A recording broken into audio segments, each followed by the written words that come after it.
Yeah, let's do just a quick walk through here. Hot storylines. The Chargers batter the Patriots. The Bolts, it was like the varsity playing the freshmen in football. I've never seen an NFL team be so incompetent as New England was. Justin Herbert threw the ball all over the place. Drake May got pummeled, the rookie quarterback of the Patriots. Chargers just walked all over them on a 40-7 victory. Total offense, the Bolts had 428 yards. New England had 181 yards in total offense. Chargers had a 40-minute to 20-minute time of possession edge. Chargers ran 70 plays. Patriots had only 43 snaps during the course of the game. I sat there and said, okay, this is good. Bolts get a win. Justin Herbert does not get touched. J.K. Dobbins came back, found his rhythm, coming off injured reserve. So these guys are getting primed for whatever postseason play is going to look like as a wild card playoff team. But then I thought, on the other hand, and I wrote a column about it today, my one man's opinion column on my website. If you're a football fan, you got to go check it out. But I also wrote a column today of the opinion, Robert Kraft, look at what you have allowed to happen to your franchise. Right. That's Robert Kraft. They had a TV network shot of him in the press box in the third quarter when it was horrible. He looked like an old man. He looked like next to death. And this is a man who won 6 Super Bowl rings. And this is a man that gave Bill Belichick authoritarian power. And this is a man who's now seen his franchise fail. He's got the quarterback. There's no doubt that Drake May is going to be a player. He's got no players around Drake May.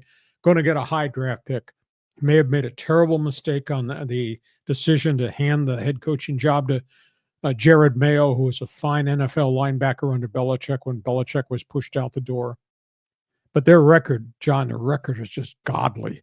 It's 31-53 post Tom Brady. And New England dynasty has now become very depressing to watch. I mean, that was despicable football for an NFL franchise that used to be known for Super Bowl wins and greatness. So, Chargers beat the New England Patriots. The Rams are in the playoffs. The Rams have now won the NFC West. The Rams and Sean McVay hung on in a gritty, ugly game to beat Arizona. And what a performance by the Rams defense, the Rams mentality, Matthew Stafford, all those kids. What a job by Sean McVay. The Rams have won 9 of their last 11. The first week of October, we thought the season might be over because they were 1-4. Now they've gone 9-2 since that point in time. And Arizona just keeps turning the football over. Kyler Murray has reverted back to a turnover machine. Cardinals at one point were thought were red hot at midseason. They've lost 5 of their last 6. The Rams win the division. They're trying really hard to make me a Rams fan, make San Diego a Rams community. Feel free to jump on board. We'll talk about that. Minnesota, Green Bay, really interesting game. Sam Darnold, comeback player of the year. Sam Darnold playing for his next contract in Minnesota, probably. I was told, he's making $10 million on a 1-year prove yourself deal. And you look at the kind of season that Sam Darnold has had, throws for 337 and 3 more touchdowns, 441 yards in offense for the Vikings last night. And Minnesota is sitting there at 13-2. Now the price tag, I hear he's going to go from $10 million. He wants $35 million next year on his next contract on maybe a 3 or 4 year deal. He's been mystical. Jordan Love kind of got overwhelmed with everything in Green Bay. I think that's a one-off. He's still done very well. I think Green Bay is going to have to be reckoned with when we get to postseason play. A couple of other teams. Cincinnati. The Bengals are 8-8. They were miserable for the first half of the season because they had no defense. They're still miserable on defense. What Joe Burrow has done is amazing. Joe Burrow throws for 413, 3 more touchdowns, even though he got sacked 7 times this weekend.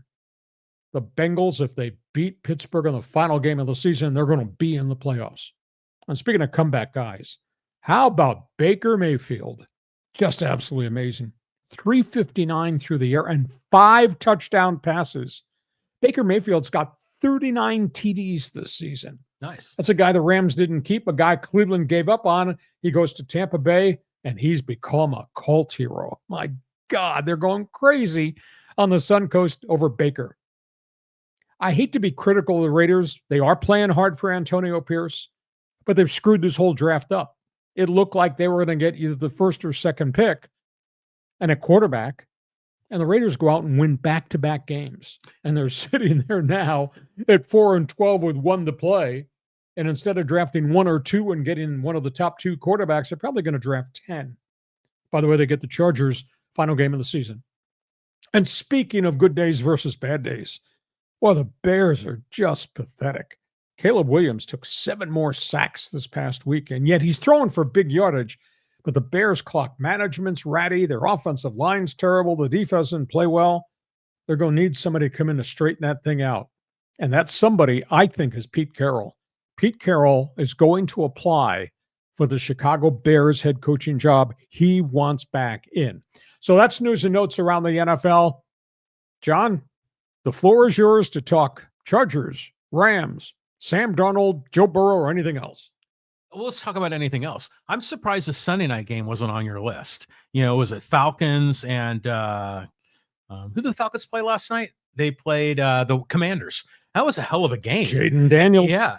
And this morning games on Sunday, I got the Philly Dallas game, which was a blowout, and then I got the Bills and the Jets, which was a blowout. The morning games were terrible. So I don't know. I'm happy the Southern California teams have made the playoffs. That's good news. It's just amazing that the Rams have won the division after starting 1-4. What we've seen, the Chargers have grown, and everybody's excited about Harbaugh and the culture. Rams have obviously had a phenomenal season led by Sean McVay picking up the flag when they were 1-4 and say, follow me, we're going to get this thing fixed, and they have. Now, I don't know how deep the Bolts are going to go in the postseason because I still think they got issues, and I don't know how far the Rams can go because Stafford can only will them so many victories, and I'll go back to pull this out of the sky, my Carolina Panther theory in postseason. You're not playing the Carolina Panthers or the Raiders or some of the bad teams. You're playing real people starting the second week of January. So we'll see how far the Chargers and those guys can go. Those are the storylines around the National Football League.